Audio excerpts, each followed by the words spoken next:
soy la doctora Evangelina Cuaranta, especialista en tocoginecología, y en esta oportunidad tengo el agrado de poder comunicarme con ustedes, ya que ahora en octubre es el mes en el cual realizamos la campaña de concientización y detección temprana del cáncer de mama.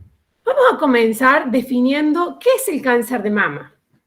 El cáncer de mama se origina cuando una célula de un conducto mamario cambia y se transforma en otra distinta, ya que no responde a los estímulos normales y empieza a crecer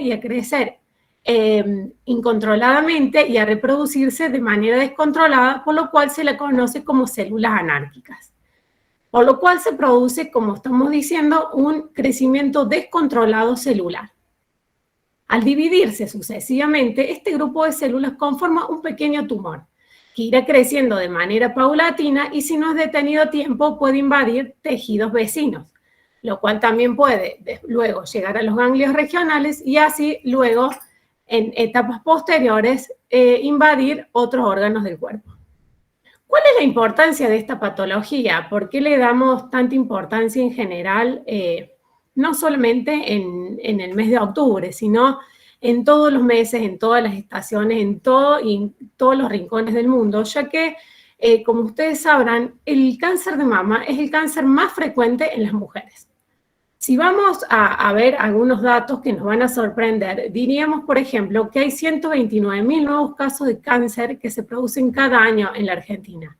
Y los más comunes son el cáncer de mama y el colorectal. El cáncer de mama es el de mayor magnitud en cuanto a ocurrencia, ¿no? Con un volumen de más de 21.000 nuevos casos al año, lo que representa el 17% de todos los tumores malignos y casi un tercio de los cánceres femeninos. El cáncer continúa siendo la segunda causa de muerte luego de las afecciones cardiovasculares. Entonces, luego de ver estos números tan importantes, ustedes pensarán cómo no le vamos a dar importancia a este tipo de tumor. ¿Cuáles son los síntomas? Porque en general no siempre el cáncer de mama es sintomático, sino que hay un porcentaje de los casos que son asintomáticos. ¿Qué significa que sea asintomático? Que yo no voy a palpar ni detectar absolutamente nada en la clínica. Pero puede haber otros casos en los cuales puedo encontrar un bulto en la mama. ¿Qué significa esto? Que tenga un nódulo palpable o que tenga una zona en la cual la consistencia sea más dura. O puedo tener enrojecimiento de la piel, que lo vea como un proceso inflamatorio, retracción del areola y pezón, derrame por pezón.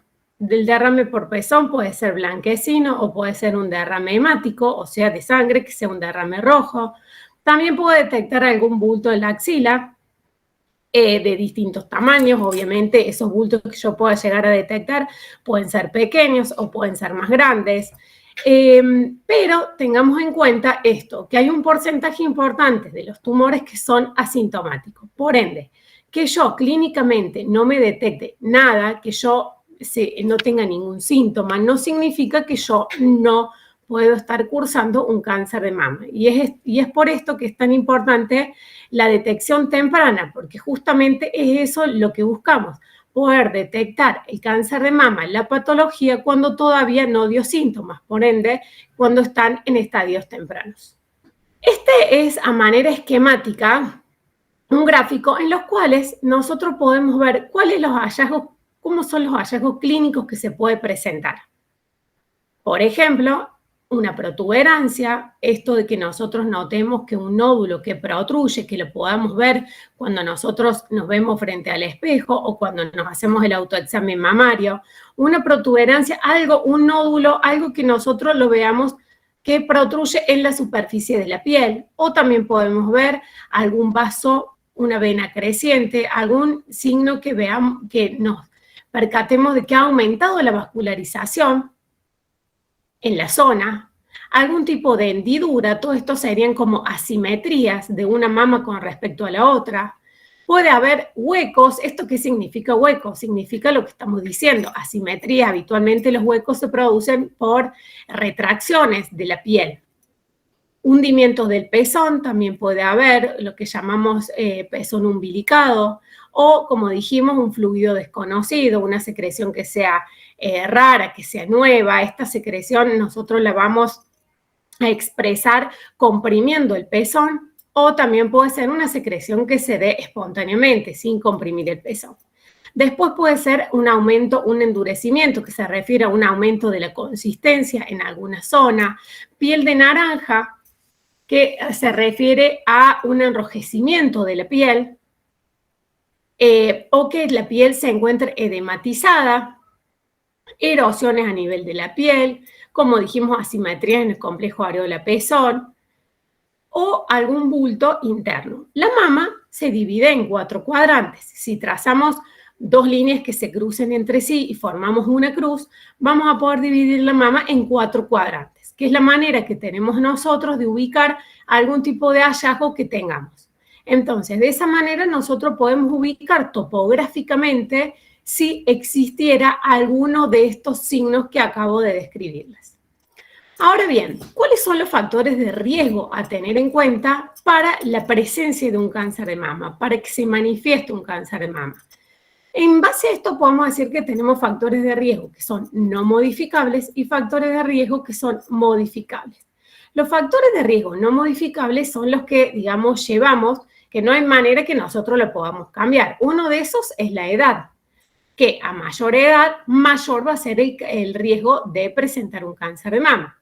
La edad más frecuente es a partir de los 50 años, digamos en la etapa de la posmenopausia, y más aún a medida que avanza la edad.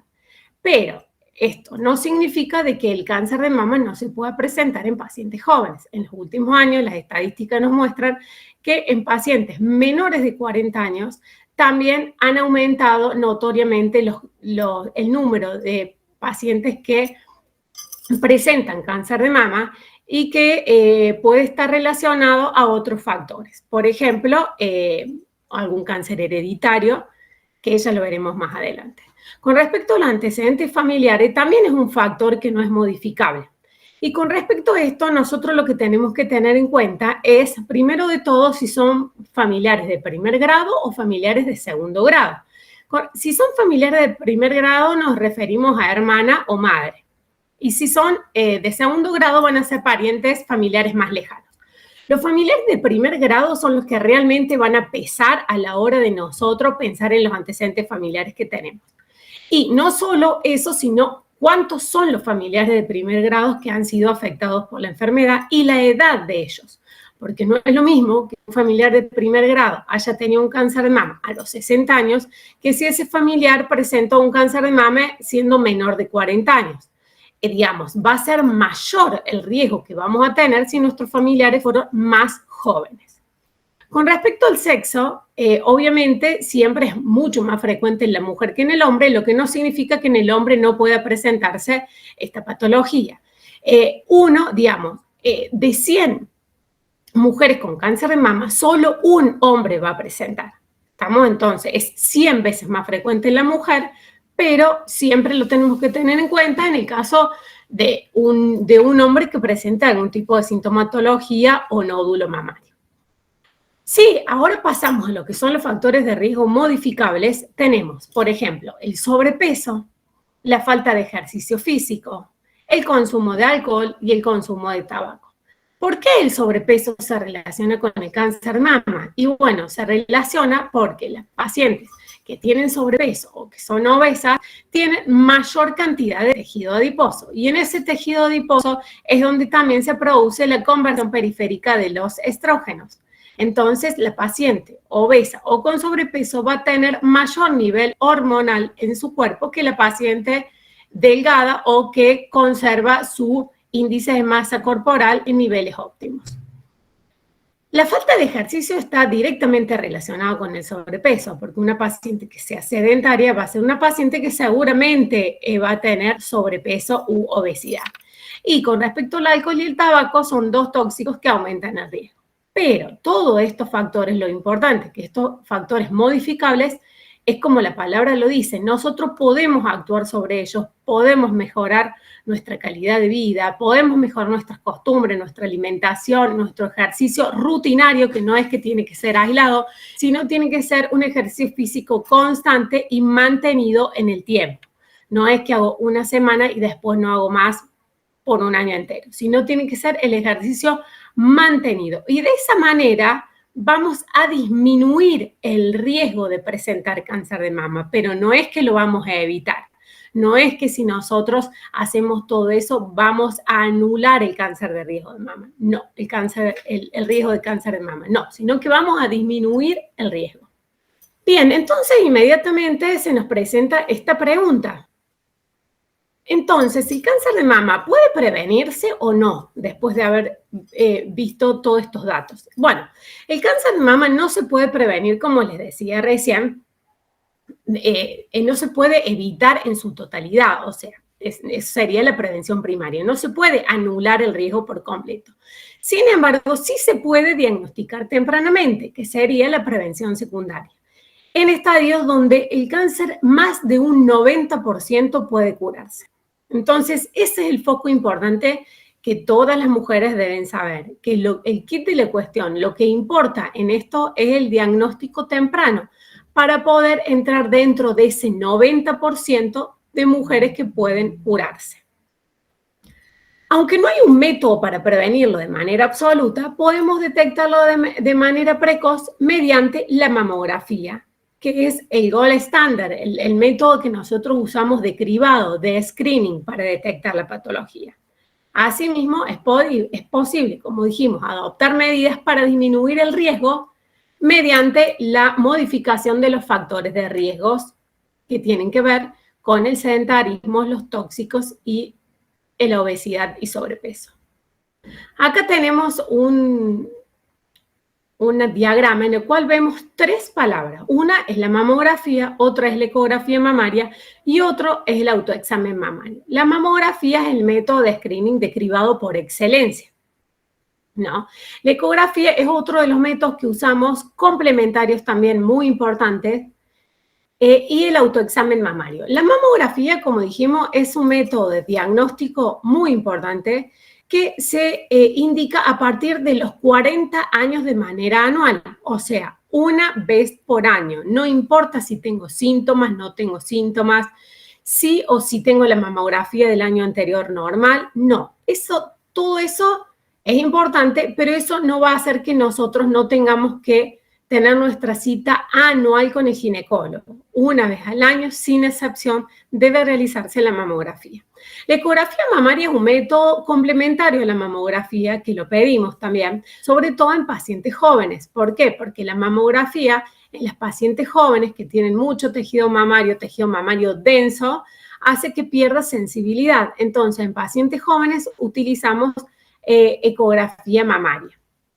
Y el autoexamen mamario nos ayuda para la detección clínica, pero ¿qué pasa con el autoexamen mamario? El autoexamen mamario no reemplaza los métodos de imágenes, porque el autoexamen mamario, cuando nosotros ya nos detectamos algo, ya nos palpamos algún tipo de nódulo o algún tipo de hallazgo en la mama, ese nódulo que nosotros podemos palpar tiene como mínimo 1 centímetro. O sea que nosotros ya, cuando la patología se hace clínicamente evidente, nosotros ya nos perdimos el estadio temprano, en el cual dijimos que era importante el diagnóstico. Entonces, autoexamen mamario es importante, pero no reemplaza la mamografía. Lo ideal sería yo poder encontrar la patología en un estadio preclínico, que sería el estadio realmente temprano. ¿Qué pasa con las pacientes que tienen antecedentes familiares? Como dijimos, antecedentes familiares importantes, familiares de primer grado, como nombramos. ¿En qué momento hacemos la mamografía? Bueno, en ese caso se debe realizar 10 años antes de la edad en la cual el familiar de primer grado presentó el cáncer de mama. ¿Estamos? Hoy en día nosotros estamos indicando una primera mamografía a los 35 años, tenga o no tenga antecedentes familiares, una primera mamografía a los 35 años. Si esa mamografía es normal, Recién comenzamos el control anual a partir de los 40 años.